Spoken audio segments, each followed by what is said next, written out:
अस्सलाम वालेकुम, मैं हूं फ़र्रुख सहेल गोविंदी अपने व्लॉग पॉलिटिकल कैनवस के साथ। एक खुसूसी व्लॉग किस मौजू पे? आज 21 फरवरी है, माँ बोली का आलमी दिन, जो कि यूनेस्को ने 1999 में तय किया कि दुनिया में हमारी जो मादरी ज़बानें हैं, मादरी ज़बानें क्या हैं? उर्दू हमारी मादरी ज़बान नहीं है। आप ये सुनकर चौंक गए होंगे। उर्दू इस सरजमीन जिस पर पाकिस्तान है, इसकी ज़बान ही नहीं है। ये लेंगवा फ्रिंक्वा है, ये हमारी कौमी ज़बान है। हमारी मादरी ज़बानें क्या हैं? पंजाबी, सिंधी, पश्तो, बलोची, ब्राहवी, बिलती और ज़बानें और लहजे, ये हमारी मादरी ज़बानें हैं। मादरी ज़बानों का वजूद बहुत अहम होता है, क्योंकि जो मादरी ज़बानें हैं दुनिया में ज़बानें मादरी होती हैं उर्दू, और ऐसी ज़बानें कम हैं जिनके पास सरज़मीन नहीं है। ये अजीब आपके साथ बात कर रहा हूँ। तो ये एक तारीख़ का तसलसल होता है, तजुर्बात जो इंसान लेकर चलता है, जोग्राफिया के हवाले से, कीमिया के हवाले से, तहजीबी हवाले से, तमद्दन के हवाले से।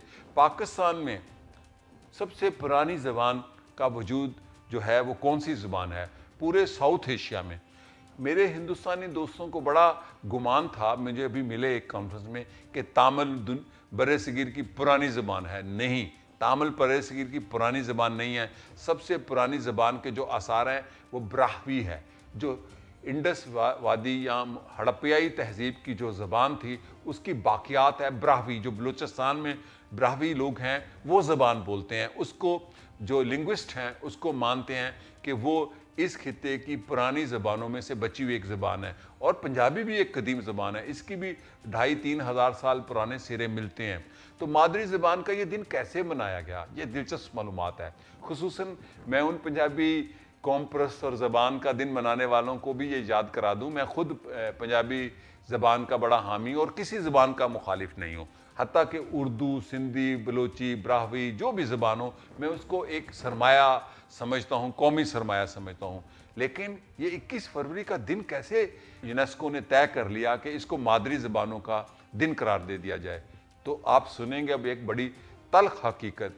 जब पाकिस्तान बन गया तो एक तबका यहाँ पर अरबी नाफिज करना चाहता था, अगर आप रिकॉर्ड निकालें, और एक तबका इसको उर्दू नाफिज करना चाहता था जो यूपी सीपी से आया था, सेंट्रल इंडिया से। और वो एक अशराफिया थी इस खित्ते की जो समझती थी कि मुगल एम्पायर ख़त्म होने के बाद सेंट्रल इंडिया का जो अशराफिया था, उर्दू बोलने वाले जो लोग थे, कि हम मालिक थे इस हिंदुस्तान के। तो उन्होंने नई मुमलिकत जो कि पंजाब, सिंध, बलूचिस्तान और पश्तूनख्वा पे कायम हुई और बंगाल पे, उस पर उर्दू नाफिज करने का फ़ैसला किया। और कायद-ए-आज़म मोहम्मद अली जिन्ना ने तकरीर की अंग्रेज़ी में कि उर्दू आपकी कौमी ज़बान होगी। यहाँ से फसादात शुरू हुए और बांग्लादेश का बीज भी यहीं पे डला। और आप सुनकर हैरान होंगे कि आज़ादी पाकिस्तान की तहरीक के जो पहले शहीद हैं वो बंगाली हैं। उनकी कब्रें उसी रोड पर मैंने देखी, ढाका में, जिस रोड पर बंगाली ज़बान के राइट्स या जद्दोजहद या स्ट्रगल करने वालों की कब्रें बनी।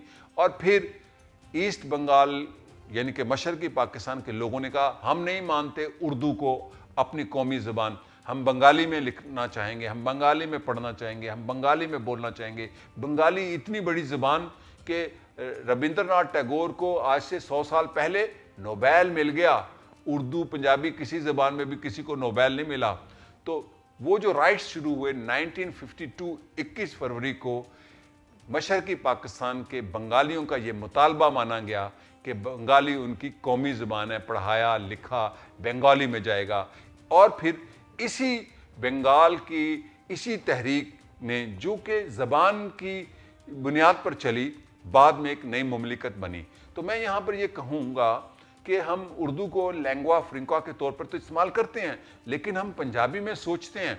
और ज़बान के हवाले से एक मिसाल आपको और दूंगा। यहाँ पर अक्सर लोग पाकिस्तान में अल पाकिस्तानी होने पर बड़ा फ़ख्र करते हैं, अपने आप को अरबों से जोड़ देंगे, कोई अपने आप को आजकल तुर्कों से जोड़ रहे हैं, कोई सेंट्रल एशिया से जोड़ते हैं। सब के अब्बा जी जो उनसे हैं अपने नहीं हैं, उन्होंने बाहर के अब्बा जी रख लिए अपने। लेकिन मेरा ये मानना है कि हमारे सारे अब्बा जी यहीं के हैं। यहाँ पर मैं तुर्कों ही की मिसाल दूंगा कि ऑटोमन का जो ज़वाल हुआ था, ऑटोमन के ज़वाल में एक अशराफिया आ गई थी, उस्मानी ऑटोमन, जिसको उस्मानी दौर कहा जाता है। और कई वजूहात थी। जो दरबार की ज़बान थी वो तुर्क नहीं थी, उसको उस्मानली कहते थे। اور وہ زبان کے اندر انفلوئنس فارسی اور عربی کا بڑھ گیا تھا، تو وہاں پر فرینچ ریولوشن کے بعد 150 سال کی ایک تحریک چلی زبان کی، جو کہتے تھے ہماری زبان قدیم اناطولیہ کے اندر بولنے والے کسانوں کی، ترک کسانوں کی زبان ہے۔ اور ترک کس کو کہتے تھے؟ پینڈو جاہل کو، جو اشرافیہ کی تھی ترکوں کی۔ تو جب زوال ہوا اور مرد بیمار ہوا ترکی، پہلی جنگ عظیم میں شکست ہوئی اور اس کے بطن سے پھر ایک آزادی کی تحریک چلی، تو اتا ترک نے جب انقلاب برپا کر دیا اور جنگ آزادی کامیابی سے ہمکنار ہوئی اور نئی مملکت بنی، جو اس کو بنے آج پورے 100 سال 2 مہینے ہو چکے ہیں یا 3 مہینے ہو چکے ہیں، تو اس ریاست کے اندر لینگویج ریفارم کی۔ یہ اسلام سے انہوں نے لا تعلقی نہیں کی، یہ بالکل ایک سیلفی پروپیگنڈا ہے پاکستان کے اندر کہ اتا ترک نے اسلامی زبان ختم کر دی۔ نہیں، وہ سارے مسلمان ہیں، ترک ہم سے اچھے مسلمان ثابت ہوئے۔ انہوں نے اپنی زبان کو، غیر ملکی زبانیں جو ان کی نظر میں تھیں، عربی اور فارسی کو بالکل انہوں نے کوشش کی کہ کم کیا جائے اور اپنے ترکی ہونے پر اور ترک ہونے پر فخر کیا۔ اسی لیے پاکستان کے اندر آپ نے دیکھا کہ یہاں پر رومی جو ادارہ ہے، ان کا کلچرل ادارہ نہیں ہے، وہ یونس ایمرے کے نام پر کلچرل سینٹر ہیں، چونکہ یونس ایمرے رومی کے دور کا ہی شاعر تھا۔ رومی جو کہ بلخ سے تھے، جو آج افغانستان میں ہے، اس وقت ایران میں تھا، وہ فارسی کے پوئٹ تھے۔ یقیناً وہ کونیا میں دفن ہے، بڑے قابل احترام ہے، وزڈم ان کی انتہا ہے، لیکن وہ فخر اس زبان پر کرتے ہیں جو یونس ایمرے اس زمانے میں جب رومی فارسی میں شاعری کر رہے تھے، تو یونس ایمرے ترک زبان میں، پیور اناطولین ترک زبان میں شاعری کرتا تھا۔ تو یہ میں نے آپ کو مثال دی، اور اسی ترک زبان کی لینگویج ریفارم 1928 میں ترکوں نے کی، اتا ترک کی قیادت میں۔ آج ترکی کا جدید ہونا اس لینگویج ریفارم کے حوالے سے ہے۔ وہ اپنی مادری زبان پر کتنا فخر کرتے ہیں، کبھی آپ تجربہ خود جا کر کریں، ان کے ساتھ انگریزی بولیں، ٹورزم کے علاوہ تو اتنا پسند نہیں کریں گے، وہ کہیں گے کہ آپ ہمارے ساتھ ترکی میں بات کریں۔ تو جن قوموں نے اپنی زبانوں میں کام کیا، تجارت کی، میتھمیٹکس کیا، کیمیا گری کی، میڈیسن، اپنی زبان میں علوم ڈھالے، چینی، ترک، ایرانی، ملیشین، یہ جتنی قومیں ہیں یہ اپنی زبان میں ترقی کرتی ہیں۔ یقیناً پوری دنیا میں انگریزی اب لینگوا فرینکوا ہے پوری دنیا میں، لیکن چینی زبان ختم نہیں ہو سکتی، چونکہ اپنی زبان کو مضبوط کر رہے ہیں۔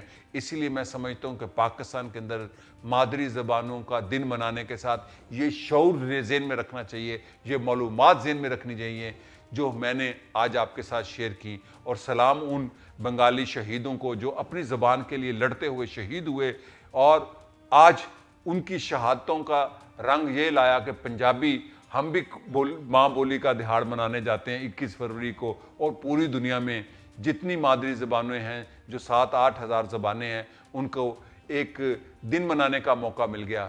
اسی کے ساتھ اجازت چاہوں گا۔ شکریہ اور خدا حافظ۔